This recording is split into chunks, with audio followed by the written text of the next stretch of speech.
Thanks for tuning in to the Diaphragm Dynasty. Of course, this is one of my first videos in a while.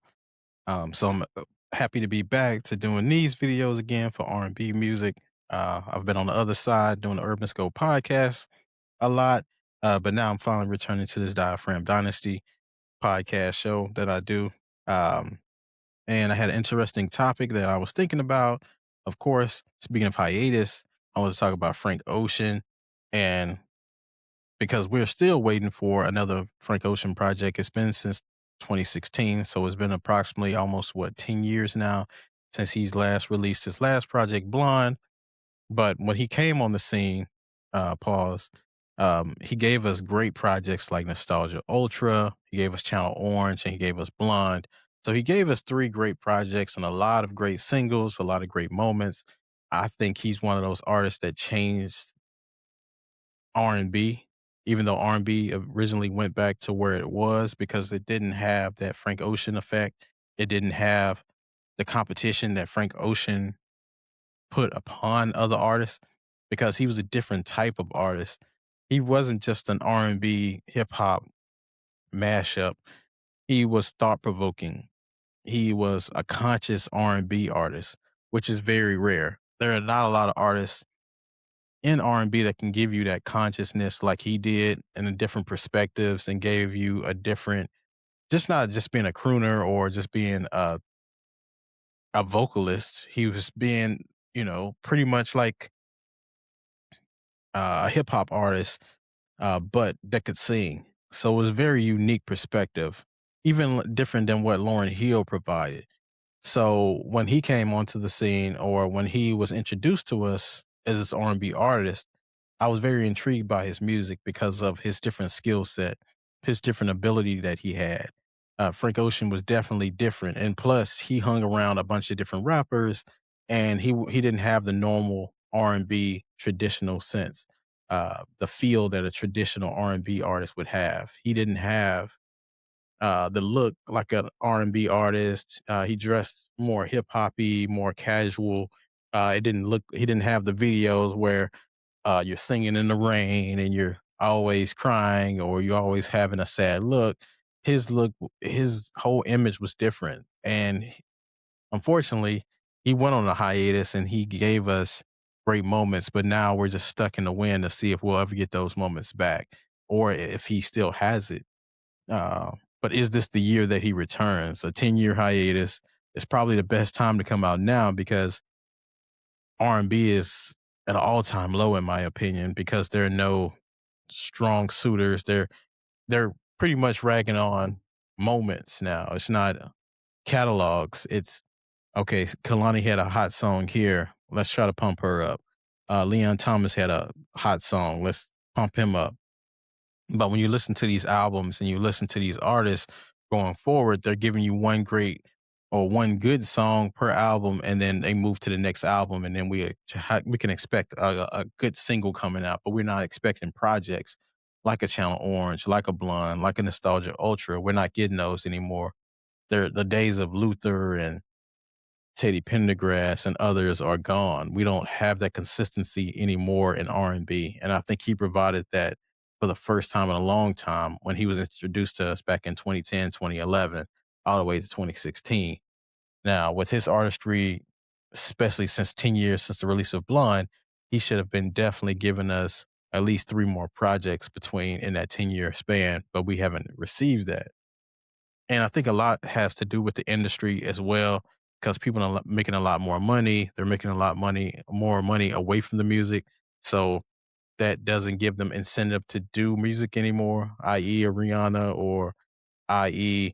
Lauren Hill. These artists are making so much money that they don't feel like they need to release projects and give us music, but that's what they initially fell in love with, or that's the idea they gave us that they were in love with music and they did so much to get signed. And once they get signed, they kind of put music on the back burner. It looks a little contradictory to me, but it's the industry now.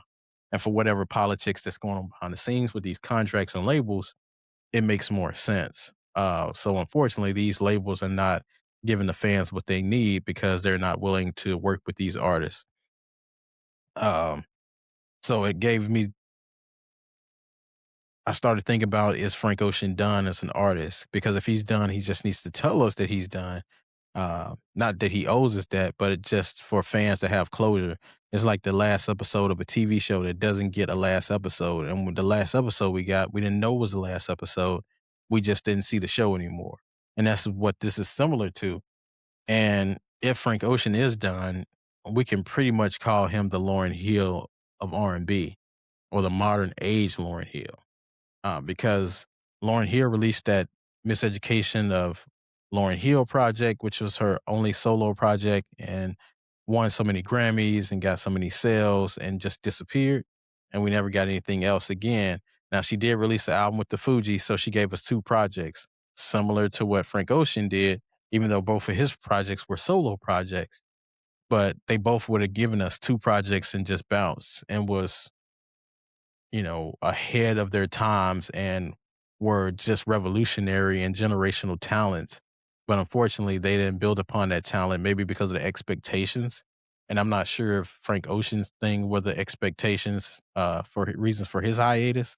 I know he had a lot of family issues going on and stuff like that, which is understandable. But Lauryn Hill, I know it was a combination of things, and I did a topic on this as well before, on a Diaphragm Dynasty, where I talked about how people cited expectations or label issues. There was a slew of things that went into the Lauryn Hill hiatus. Now, Frank Ocean, he's more private. There's not a lot of conversation about why he's not coming out, and a lot of conversation about if he will ever come out. And it's just speculation, because a lot of people don't have information on Frank Ocean. Just some cryptic posts and cryptic uh, messages from social media that we don't know what they mean.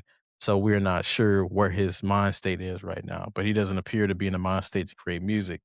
Um, because with his talent, his influence, uh, I always compared him to Kid Cudi. He was out around the same time. They changed their genres, and they changed the way you looked at music, the way you listened to music, the way the music made you feel, because that was feel good music, back in my late 20s when I was listening to his music. But I think he left a lot to be desired, and I thought he should have had about 5 projects, and I expected a lot out of him to be one of the greatest. But now, since he hasn't released a project in so long, I can't put him in my top 5 or top 10. Now, if I want to talk about influence, I can put him in up there pretty high. But as far as having projects goes, I can't put you that high up. Um, even like, I think Cardi B is a little bit different, because most female rappers don't have a extensive catalog.